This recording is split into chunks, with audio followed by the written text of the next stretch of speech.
Tôi sinh ra và lớn lên ở quận Cam, California, ngay gần Little Sài Gòn, nơi người Việt tha hương tụ tập đông đúc nhất. Tuổi thơ của tôi gắn liền với những buổi sáng thấy các ông bác, bà cô ngồi trong quán cà phê, giọng đặc quánh cay đắng khi nhắc đến Việt Nam. Họ nói đất nước ấy nghèo nàn, chật hẹp, chẳng có tự do và chỉ toàn bóng tối. Tôi nghe đi nghe lại đến mức thuộc lòng, nhưng chưa bao giờ thấy một hình ảnh nào khác ngoài những lời kể cũ kỹ ấy. Với thế hệ của tôi, Việt Nam chỉ như một cái tên được ghi trong gia phả, xa vời và khó chạm tới. Một ngày, khi phụ bà ngoại dọn dẹp, tôi vô tình tìm thấy một chiếc khăn lụa cũ, đã sờn mép, ngả màu theo năm tháng. Bà nhìn nó rất lâu rồi khẽ nói, khăn này bà mang từ Việt Nam năm 1975. Quê hương ấy chẳng còn gì để nhớ.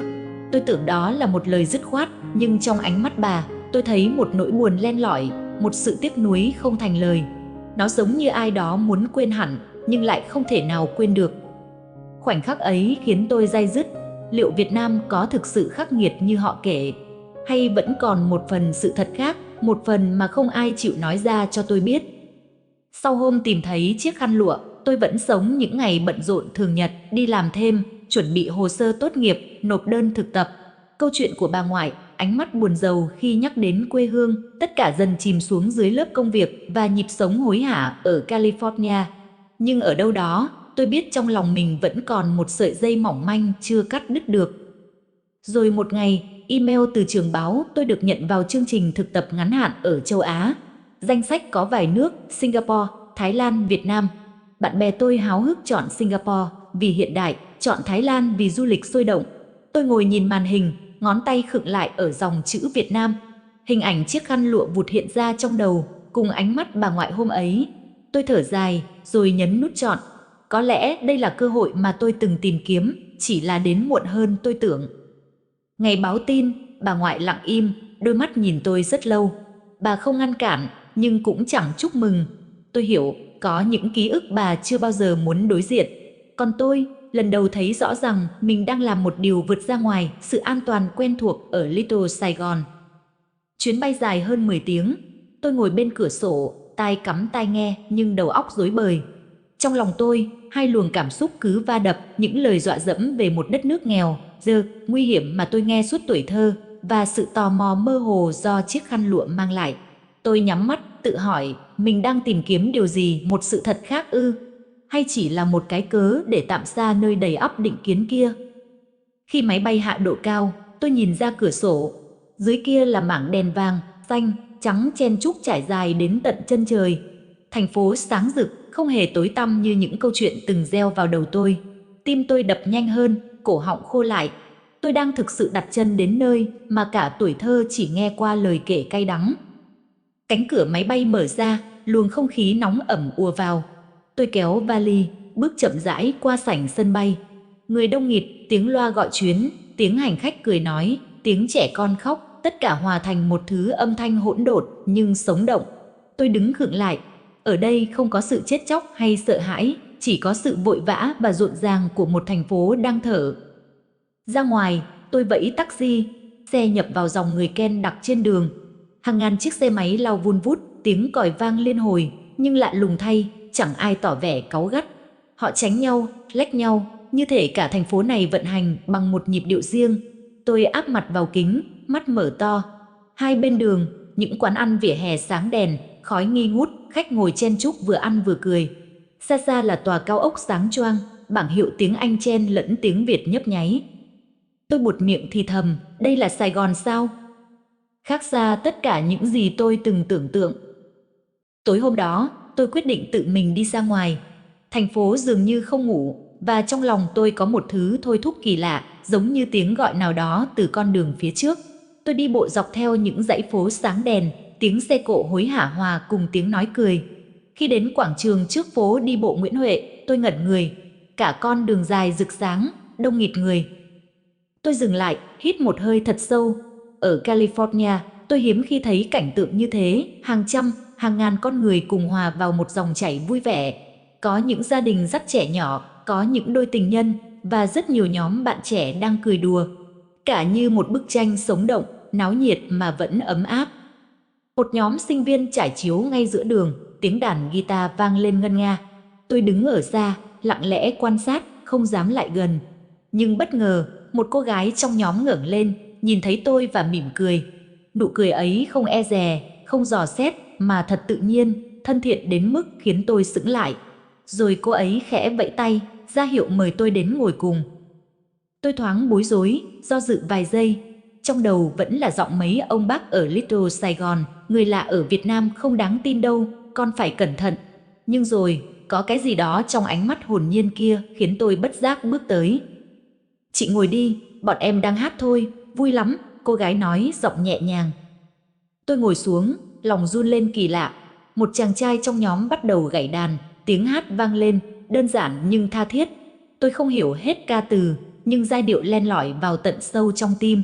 Rồi bất ngờ, họ truyền micro về phía tôi, cười khích lệ, chị hát cùng bọn em nhé. Tôi hoảng hốt, lắc đầu lia lịa, nhưng họ vẫn vỗ tay reo hò. Một luồng khí nóng bừng lên trong má, tôi bật cười ngượng nghịu, rồi cất giọng run rẩy. Chỉ vài câu thôi, nhưng ngay lập tức cả nhóm hò reo cổ vũ như tôi vừa làm điều tuyệt vời nhất. Tôi ngồi đó, cảm giác như thế giới xung quanh biến mất, chỉ còn lại tiếng cười, tiếng đàn và ánh mắt rạng rỡ của những người xa lạ, mà lại gần gũi lạ thường. Tôi chưa từng nghĩ rằng ở một nơi từng bị mô tả như tối tăm, đáng sợ, tôi lại thấy mình tan chảy trong vòng tay của sự thân thiện đến thế. Khi buổi đàn kết thúc, một cậu bạn trong nhóm hỏi tôi đến từ đâu. Tôi ngập ngừng, tôi từ California, gốc Việt. Họ reo lên, ồ, thế thì chị chính là người nhà rồi. Tôi bật cười, cảm giác như mình vừa được trao một tấm vé thông hành đặc biệt. Tối hôm đó, trên đường quay về khách sạn, tôi bước đi giữa ánh đèn rực rỡ, lòng vẫn rộn vang tiếng hát. Tôi ngửa mặt nhìn bầu trời đêm Sài Gòn, lần đầu tiên cảm thấy nơi này không còn xa lạ. Tôi tự hỏi, nếu bà ngoại thấy cảnh tượng này, liệu bà có còn tin rằng nơi đây chỉ toàn bóng tối? Sáng hôm sau, tôi muốn tìm một chỗ yên tĩnh để ngẫm lại những gì vừa trải qua. Tôi rẽ vào một con hẻm nhỏ. Con hẻm chật hẹp, hai bên là những căn nhà thấp, cửa mở toang, tiếng trẻ con ý ới gọi nhau. Mùi cà phê rang quyện cùng hương nước mắm từ một quán ăn. Tôi dừng lại trước một quán cà phê bé xíu, chỉ vài bộ bàn ghế gỗ, bức tường vàng đã chóc sơn. Tôi ngồi xuống, gọi một ly cà phê sữa đá. Từng ngụm đắng ngọt lan tỏa, khiến lòng tôi trùng xuống. Cảnh tượng tối qua như còn hiện hữu, và tôi vẫn chưa hết ngỡ ngàng. Ở bàn kế bên, một nhóm bạn trẻ ngồi với laptop mở, giấy ghi chú bày bừa. Họ nói chuyện nhanh, giọng hứng khởi, thỉnh thoảng cười lớn. Tôi nghe loáng thoáng những từ như khởi nghiệp, ứng dụng, đưa sản phẩm Việt ra thế giới. Tôi liếc nhìn họ, ánh mắt sáng rực, khuôn mặt hừng hực khí thế. Tôi bất giác nhớ đến những buổi sáng ở Little Sài Gòn, khi các ông bác ngồi bên ly cà phê nguội ngắt, bàn về chính trị, quá khứ, oán hận. Hình ảnh ấy bỗng chập lại với cảnh tượng trước mặt tôi, cũng cà phê, cũng bàn tròn, nhưng một bên là quá khứ nặng nề, một bên là tương lai rộng mở. Tôi ngồi lặng, tay khuấy đá trong ly, nghe tiếng lanh canh. Một cảm giác dâng lên trong ngực, buồn, tiếc nuối, nhưng đồng thời cũng như vừa được khai sáng. Tôi chợt nhận ra, có lẽ bà ngoại và những người lớn ở Little Sài Gòn đã tự giam mình trong những ký ức đứt gãy. Còn ở đây, những người trẻ tuổi cùng thế hệ với tôi chỉ nói về giấc mơ, hoài bão và con đường phía trước. Khi rời quán cà phê, tôi bước ra nắng, ánh sáng chói chang đập vào mắt. Tôi nhắm lại một thoáng, rồi mở ra, cảm giác như mình vừa bước vào một thế giới khác. Thành phố này, những con người này đang dần phá vỡ từng lớp định kiến mà tôi mang từ Mỹ sang. Và trong lòng, một câu hỏi dấy lên mạnh mẽ, nếu tôi tiếp tục đi sâu hơn, tôi sẽ còn khám phá ra những sự thật nào nữa mà chưa ai kể cho tôi. Tôi quen một cô bạn tên Linh trong buổi hát ở phố đi bộ. Cô ấy hồ hởi, nói chuyện như thể đã quen tôi từ lâu. Sau vài lần hẹn cà phê, Linh bất chợt hỏi, cuối tuần này chị có muốn theo em về quê không? Ở miền Trung, làng chài nhỏ thôi, nhưng biển đẹp lắm. Tôi thoáng sững người. Miền Trung, nơi mà bà ngoại từng nhắc đến với cái lắc đầu buồn rầu, nghèo kiết xác, gió cát mặn chát, chẳng có gì ngoài khổ đau. Thế nhưng giọng nói của Linh lại trong veo, ánh mắt sáng lấp lánh. Tôi gật đầu, gần như theo bản năng. Xe khách rời Sài Gòn lúc chập choạng tối. Đèn đường lùi dần về phía sau, nhường chỗ cho bóng đêm dày đặc. Tôi ngồi áp mặt vào cửa kính, thấy mình lạc lõng giữa tiếng xe gầm gừ và mùi dầu máy. Trong đầu, hình ảnh bà ngoại lại hiện lên, xen lẫn lời kể u ám. Tôi tự hỏi liệu mình có đang lao vào một nỗi thất vọng khác không? Chuyến xe rung lắc qua đêm. Thỉnh thoảng, Linh ngả đầu ngủ gật, còn tôi thì chập chờn, tim nặng trĩu. Đến gần sáng, tài xế hô, đến rồi. Tôi dụi mắt, kéo vali xuống. Gió biển tạt vào mặt, mằn mặn. Trước mắt tôi là một dải cát dài trắng xóa, sóng xanh xô bờ liên hồi. Những mái nhà lợp ngói đỏ thấp thoáng sau rặng dừa. Không có vẻ u ám nào như tôi từng tưởng tượng. Tôi ngẩn người, gần như không tin nổi, đây là nơi nghèo khổ mà bà ngoại từng kể. Một nhóm trẻ con ùa đến, díu dít hỏi han. Chúng cười giòn tan, bàn chân lấm cát, đôi mắt sáng rỡ. Tôi cúi xuống xoa đầu một đứa bé, cảm giác ấm áp lan khắp ngực. Lần đầu tiên tôi thấy, cái nghèo, nếu có, chẳng thể che lấp được niềm vui hồn nhiên. Nhà Linh nằm sát mép biển. Mẹ cô đón tôi bằng nụ cười rạng rỡ, chẳng hề xa lạ. Bữa cơm chưa dọn ra nhanh chóng, cá kho, rau luộc, chén mắm nêm thơm nồng. Tôi ngồi xuống, lòng ngập ngừng, vì nhớ đến lời dặn cẩn thận của những người ở Little Saigon. Nhưng khi đưa đũa gắp miếng cá, hương vị đậm đà lan khắp miệng. Tôi nhắm mắt, thấy cay cay nơi sống mũi. Bữa cơm giản dị, nhưng chứa đựng sự thân thiện mà tôi chưa từng được cảm nhận ở đâu khác. Chị ăn nhiều đi, ở đây chỉ có vậy thôi, mẹ Linh cười. Tôi vội lắc đầu, ngon lắm, thật sự ngon lắm ạ. Giọng tôi run run, không biết vì mặn của mắm nêm hay vì những gì đang trào lên trong ngực. Buổi chiều, Linh dẫn tôi ra bãi biển. Cả làng dường như đổ ra. Đàn ông kéo lưới, phụ nữ nhặt cá, trẻ con chạy đuổi nhau. Không khí nhộn nhịp nhưng tràn đầy gắn kết. Tôi đi giữa họ, vừa bỡ ngỡ vừa xúc động. Cụ già gầy gò nhìn tôi, nheo mắt cười. Con gái từ xa về hả? Nhìn mặt lạ quá. Tôi cười gượng dạ, con từ Mỹ gốc Việt. Ông gật gù, ánh mắt hiền từ xa thế mà vẫn về được, tốt quá. Lời nói đơn giản nhưng chạm thẳng vào lòng tôi. Ở Mỹ, Việt Nam luôn được gắn với từ trốn chạy. Ở đây, chỉ cần trở về đã là điều đáng quý. Đêm xuống, làng mở hội, tiếng trống hội rộn ràng vang khắp sân đình. Người dân trong làng tấp nập kéo ra, ai nấy đều tươi cười, hối hả như sợ bỏ lỡ điều gì. Linh kéo tay tôi chen qua đám đông. Đi thôi chị, hội làng năm chỉ có một lần, vui lắm. Ánh đèn dầu treo trên cột gỗ tỏa ra, thứ ánh sáng vàng ấm, lung linh trong gió biển mằn mặn. Tiếng hò khoan ngân dài, da diết, hòa cùng tiếng trống rộn ràng, tiếng trẻ con hò reo. Tôi đứng khựng lại, ngực như thắt lại. Cả một không gian vừa lạ vừa quen, như kéo tôi vào một cõi ký ức mà bản thân chưa từng sống, nhưng linh hồn lại xao động đến lạ thường. Một nhóm trai gái nắm tay nhau, thành vòng tròn, nhảy múa theo nhịp. Linh không cho tôi kịp suy nghĩ, đã kéo tuột tôi vào giữa. Ban đầu tôi ngượng nghịu, chân bước loạng choạng, cười trừ. Nhưng tiếng trống dồn dập, tiếng vỗ tay vang vọng, những bàn tay ấm áp nắm chặt không hề buông, khiến tôi dần thả lỏng. Tôi cười bật ra, rồi để mặc cơ thể hòa nhịp cùng vòng xoay ấy. Nước mắt bất chợt trào ra, mặn chát nơi khóe miệng. Không biết vì vui hay vì một nỗi nhớ chưa bao giờ gọi tên. Khi nhịp trống lắng xuống, tôi lùi ra, tim vẫn đập dồn dập. Trên bậc gỗ, một ông cụ gầy gò chống gậy ngồi quan sát.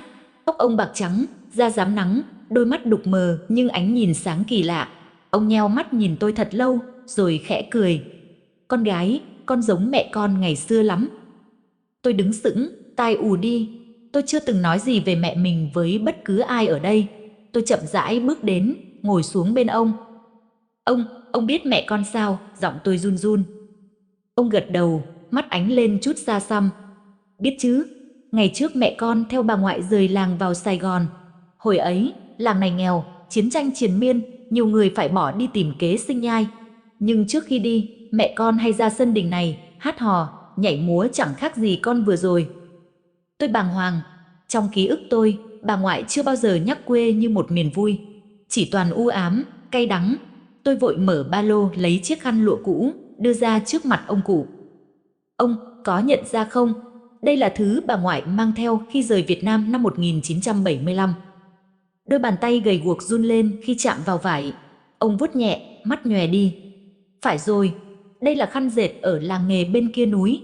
Người trong làng mang bán khắp chợ Sài Gòn. Bà ngoại con chắc đã đem theo khi vào thành phố.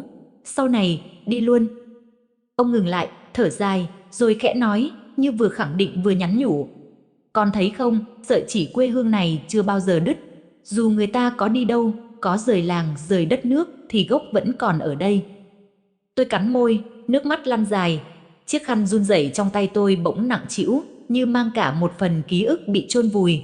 Bà ngoại tôi đã 2 lần rời bỏ, một lần khỏi làng quê, một lần khỏi đất nước, và có lẽ vì thế bà mới cắt đứt mọi hồi ức, chỉ giữ lại nỗi cay đắng. Nhưng ngay tại khoảnh khắc này, tôi đang chạm vào phần ký ức còn lại mà bà từng chối bỏ. Tôi nhìn quanh, người dân làng vẫn hát, vẫn múa, tiếng cười vang vọng khắp nơi. Trẻ con nắm tay nhau xoay vòng, đôi mắt long lanh dưới ánh đèn dầu. Gió biển thổi mặn, mang theo tiếng hát dập dềnh, quấn quanh tôi như một sợi dây vô hình. Tôi ôm chặt chiếc khăn vào ngực, lòng nghẹn lại. Trong vòng tay của ngôi làng này, tôi không còn là người khách lạ. Tôi là một phần của sợi chỉ nối dài, sợi chỉ mà chiến tranh, di tản hay oán hận cũng không thể cắt lìa. Đêm hội vẫn tiếp tục, trống vẫn rộn rã, hò khoan vẫn ngân nga. Nhưng trong tôi, mọi thứ lắng lại, sâu lắng đến mức chỉ còn tiếng thì thầm của quê hương, con chưa bao giờ mất đi, chỉ cần quay lại là sẽ thấy ta ở đây. Sáng hôm sau hội làng, tôi thức dậy khi tiếng sóng đã vỗ rì rầm ngay trước cửa sổ. Không khí mằn mặn phả vào, thoảng trong gió là tiếng cười trẻ con nô đùa từ bãi biển. Tôi bước ra ngoài, cát mịn mát lạnh dưới chân. Biển xanh mở ra trước mắt, trời cao trong vắt, những chiếc thuyền đánh cá đang dập dềnh ngoài khơi. Linh chạy tới, tay cầm túi bánh nướng nóng hổi. Chị ăn thử đi, đặc sản quê em đó. Tôi cắn một miếng, vị ngọt bùi lan ra, đơn sơ mà thấm vào tận tim. Mẹ Linh đứng bên hiên, cười hiền hậu, hôm qua con hòa nhập nhanh lắm, người làng ai cũng quý. Tôi khẽ gật đầu, nghẹn ngào không nói được gì. Trước khi rời làng, ông cụ tối qua lại tìm gặp. Ông nắm tay tôi, giọng khàn khàn. Con nhớ mang khăn này về, để bà ngoại con biết rằng quê hương vẫn còn đây. Khi nào có dịp, hãy đưa bà về. Đừng để bà đi hết đời mà không thấy lại. Tôi siết chặt chiếc khăn, nước mắt trào ra. Tôi gật đầu, không hứa suông, mà như khắc một lời thề vào tim. Chiều hôm đó, xe khách đưa tôi trở lại Sài Gòn. Thành phố hiện ra vẫn ồn ào, nhưng lần này không còn lạ lẫm nữa. Tôi kéo vali đi ngang qua con hẻm từng ngồi uống cà phê, tiếng dao thớt lách cách vẫn vang lên, mùi cà phê rang quyện cùng mùi phở bò. Tôi đứng lặng vài phút như muốn khắc sâu từng chi tiết nhỏ nhất vào trí nhớ. Đêm cuối cùng, tôi ra lại phố đi bộ Nguyễn Huệ. Nhóm sinh viên cũ vẫn đàn hát, tiếng guitar vang giữa ánh đèn neon. Một bạn nhìn thấy tôi, reo lên, chị lại đến hả? Tôi mỉm cười, ngồi xuống, không hát, chỉ lặng nghe. Giai điệu bình dị ấy, với tôi, như một lời tiễn chân. Ngày rời Việt Nam, tôi bước qua sảnh sân bay với bước chân nặng nề. Máy bay cất cánh, thành phố Sài Gòn thu nhỏ dần, ánh đèn vàng trải dài như một dải lụa. Tôi áp mặt vào cửa kính, thì thầm như nói với chính mình và với bà ngoại nơi xa. Việt Nam không hề như họ kể. Việt Nam là nụ cười của người xa lạ, là bàn tay ấm áp níu tôi vào vòng hát, là mùi cơm quê mặn mòi, là tiếng trống hội rộn ràng dưới bầu trời sao. Việt Nam là giấc mơ và hy vọng của những người trẻ. Tôi ôm chặt chiếc khăn vào ngực, khẽ hứa trong lòng. Bà ơi, sẽ có ngày con đưa bà về, để bà thấy quê hương vẫn còn ở đây, đẹp đẽ và nguyên vẹn. Máy bay lao vút vào bầu trời, bỏ lại dưới cánh là đất nước, vừa làm tôi rơi nước mắt, vừa làm tôi cười rạng rỡ. Và trong tôi, một niềm tin đã thành hình, mình sẽ còn trở lại. Trở về California, những ngày đầu tôi thấy mọi thứ quen thuộc mà xa cách. Tôi lại đi ngang qua những quán cà phê nơi Little Sài Gòn, nơi những ông bác già vẫn ngồi bên ly cà phê đen nguội ngắt, lặp đi lặp lại cùng một câu chuyện: Việt Nam khổ lắm, tối tăm lắm, chẳng có gì mà về. Tôi ngồi xuống, lặng im nghe. Trong đầu, những hình ảnh ùa về, bãi cát trắng miền Trung, tiếng hò khoan da diết, những bạn trẻ bàn về khởi nghiệp trong quán cà phê nhỏ, vòng múa hội làng chan chứa niềm tin. Tôi mỉm cười, nhưng không tranh cãi. Tôi biết không một lời nào đủ sức thay đổi ký ức mà họ đã ôm chặt suốt nửa đời. Tôi rời quán, bước ra nắng chiều quận Cam. Trong tim, tôi giữ một câu trả lời riêng cho mình và cho những người trẻ giống tôi. Mỗi thế hệ có cách nhìn khác nhau. Ký ức của thế hệ trước có thể đầy đau thương, nhưng sự thật hôm nay là một Việt Nam sống động, kiêu hãnh và đầy hy vọng. Chỉ khi tự mình trải nghiệm, ta mới thấy được. Quê hương không chỉ là quá khứ, quê hương là hiện tại rực rỡ, là niềm tự hào, là tương lai đang được viết tiếp. Tôi ngẩng mặt nhìn bầu trời trong xanh. Trong khoảnh khắc ấy, tôi thấy sợi chỉ vô hình nối tôi với Việt Nam căng chặt hơn bao giờ hết. Và tôi biết lời hứa trong tim mình sẽ không bao giờ mất. Một ngày nào đó, tôi sẽ quay lại, không chỉ cho tôi, mà cho bà ngoại, cho gia đình và cho tất cả những người chưa từng được thấy một Việt Nam như tôi đã thấy. Câu chuyện của Mai cũng là lời nhắc nhở cho mỗi chúng ta, đôi khi sự thật chỉ hiện ra khi ta tự mình bước đi và cảm nhận. Bạn nghĩ sao? Việt Nam trong tim bạn là quá khứ, hiện tại hay tương lai? Hãy để lại bình luận bên dưới và đừng quên đăng ký kênh Kể Chuyện Xuyên Việt để cùng tôi đi tiếp những hành trình đầy cảm xúc khác.